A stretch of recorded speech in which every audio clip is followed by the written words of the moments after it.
Today I am going to narrate a short story on the topic The Day Love Turned Violent. The bruises faded, but their shadows clung to me like second skin. When the hospital released me, I stepped out into the daylight, not as a woman, but as a ruin holding nothing but a crumbed prescription, painkillers, and a divorce agreement that screamed louder than my silence ever could. The world kept turning, mocking, unforgiving, and I just felt, why me? I drifted myself to Serpent in hope to discard all those unforgettable memories. I was chased not by wolves, but by whispers, whispers that cling to my name like a curse. I became a ghost among the living, sleeping under plastic roofs beside strangers with sorrow etched into their bones. We were the discarded ones, patched together by suffering, breathing only because we hadn't yet forgotten how. To survive, I bent back under the sun. I mixed cement, trembling hand, hurled stones with blistered fingers, dug drains until my bones cried. No one looked at me twice. To feed my belly, I walked under Department of Road. Daju Grung, well known as Lajap supervisor, always scolded me for no reason. However, I worked with dignity, perseverance, and loyalty when I knew I was just another face in the dusk skin. Darkened, lip cracked, eyes emptied. I stopped counting the days. I stopped dreaming of anything soft. Then came Wangil. He was a civil engineer on a road project near Sarvang. He had kind eyes and a voice dipped in honey. While others saw a laborer, he said he saw a woman.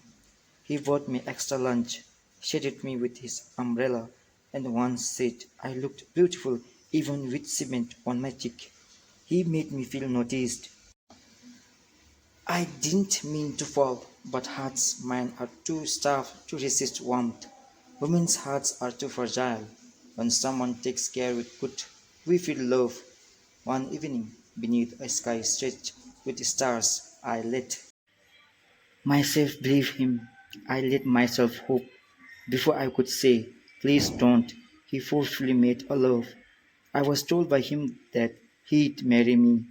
He'd take me away from the tools, from the wounds, from the world that had spit me out.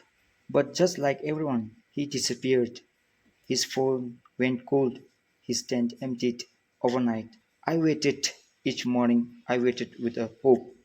Then came a nausea, the mist bleeding, the trembling hands over my stomach. I was pregnant.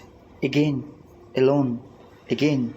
This time I was older, tired, with no home, no name, no hope. The baby kicked in a body that had nothing left to offer. I wrapped my arms around myself and whispered apologies to a child that had already inherited abandonment. But cruelty wasn't done with me yet. One morning, a truck rolled into the camp.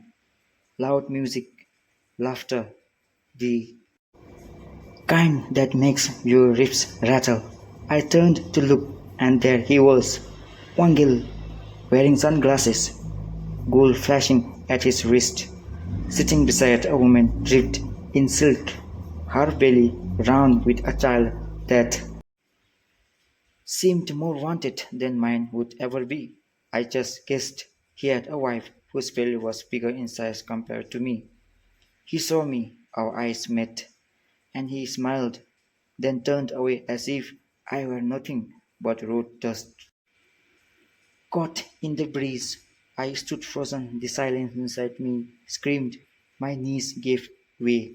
My hands cradled my belly, not in love, but sheer desperation. Then I told myself, some men pretend, perform, and paint a perfect image of you only when they want something. But once they get it, they leave behind scars no love could ever heal. And in that moment, something inside me broke, not like glass, but like a dam that could no longer hold. That night I wrote a note, folded it with trembling fingers, kissed it once. I walked to the edge of the unfinished bridge we had been building. The wind was sharp, the stars indifferent. I whispered to my unborn child, I am sorry, and then I stepped forward. If you like this story, please like, share, comment, and subscribe. Until then, thanks for being with me.